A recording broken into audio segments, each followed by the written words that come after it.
Doctor Afia সিদ্দিকার নাম তো শুনেছেন আপনারা সবাই।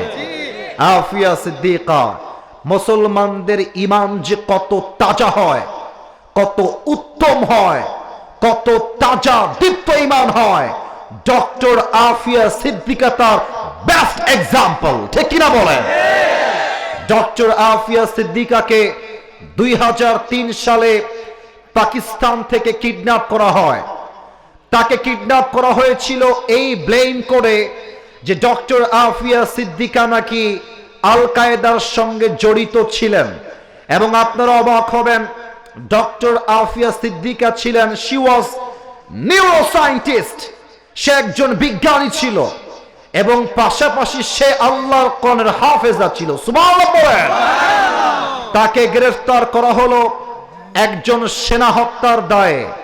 2003 সাল থেকে নিয়ে 2018 সাল পর্যন্ত তাকে কারাবন্দী করা হলো। তাকে 7 বছর যাবত রেপ করা হয়েছে। তাকে উলঙ্গ করে কোরআনের পাতা ছিঁড়ে দিয়ে পুরো নিচের ফ্লোরকে কোরআনের পাতা দিয়ে ছিঁড়ে ভরাই দিয়েছে। আর আফিয়া সিদ্দিকাকে বলা হয়েছে উলঙ্গ অবস্থায় কোরআনের উপর দিয়ে তুমি হেঁটে যাবা পা দিয়ে। এই মহিলা, এই নারী যুগের পরে যুগ আমেরিকার ভেতরে টর্চার সেলে জুলুমের শিকার হয়েছে, তবুও তাওহীদ আর ঈমানকে স্যাক্রিফাইস করতে প্রস্তুত হয় নাই। এবং আপনারা জানলে আরো অবাক হবেন, আফিয়া সিদ্দিকা জেলে থাকা অবস্থায় আল্লাহর রাসূলকে স্বপ্নে সাক্ষাৎ করেছে। সুবহানাল্লাহ পড়বেন না? না, এটা জিনাইদহের সুবহানাল্লাহ হইল না, বলেন সবাই জোরে সোরে সুবহানাল্লাহ। আফিয়া সিদ্দিকার ভাষা হচ্ছে উর্দু ভাষা।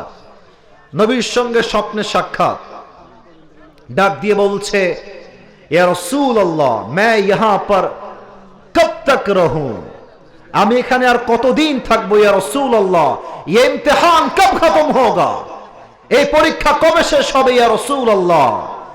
নবীজি একটু মুচকি হাসি দিয়ে বললেন, আফিয়া ये तुम्हारा इम्तिहान नहीं है, এটা তোমার পরীক্ষা নয়।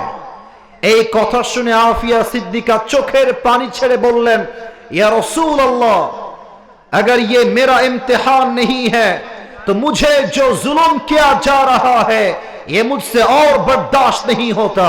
हे रसूल, যদি এটা আমার পরীক্ষা না হয়, যে জুলুম চলছে, যে ধর্ষণ চলছে, যে রেপ চলছে, এটা আমার দ্বারা আর সহ্য হচ্ছে না।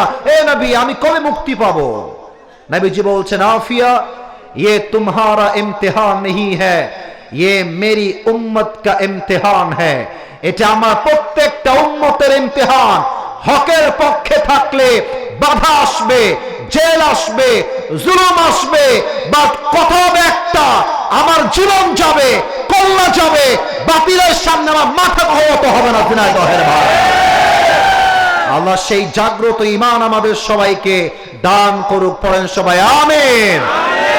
অতএব আমি আসিফ হুজুরের লাস্ট এন্ড ফাইনাল কথা, আল্লামা দেলওয়ার হোসেন সাইদি হুজুর জেল খেটেছেন, জুলুমের শিকার হয়েছেন, শহীদ হয়েছেন, বাতিলের সামনে মাথা নত করেন নাই। আল্লামা মামুনুল হক সাহেবকে ধর্ষণের মিথ্যা মামলা দিয়ে জেলখানায় বন্দী করা হয়েছে, উনি ওনার মাথাকে বাতিলের সামনে নত করেন নাই। আমাদের সকলের কলিজার টুকরা মিজানুর রহমান আজহারীকে 2020 সালে মিথ্যা শিবিরের ট্যাগ দিয়ে, জামাতের ট্যাগ দিয়ে, রাজাকারের ট্যাগ দিয়ে দেশ ছাড়তে বাধ্য করা হয়েছে। আজহারী দেশ ছেড়েছে, বাতিলের সামনে মাথা নত করে না। এখান থেকে একটা শিক্ষা বাতিল পক্ষকে আমি দিতে চাই, যতই জুলুম করো, যতই জেল দাও, যতই আমাদেরকে অত্যাচার করো, আমরা একটা মিশন নিয়ে নেমেছি, মাথায় আমাদের কাফনের কাপড় বাঁধা আছে। আল্লাহর জমিনে আল্লাহর কোনের রাজ কায়েম না করা পর্যন্ত একটা যুবক বাসায় ফিরে আসবে না। হাত তুলে বলো।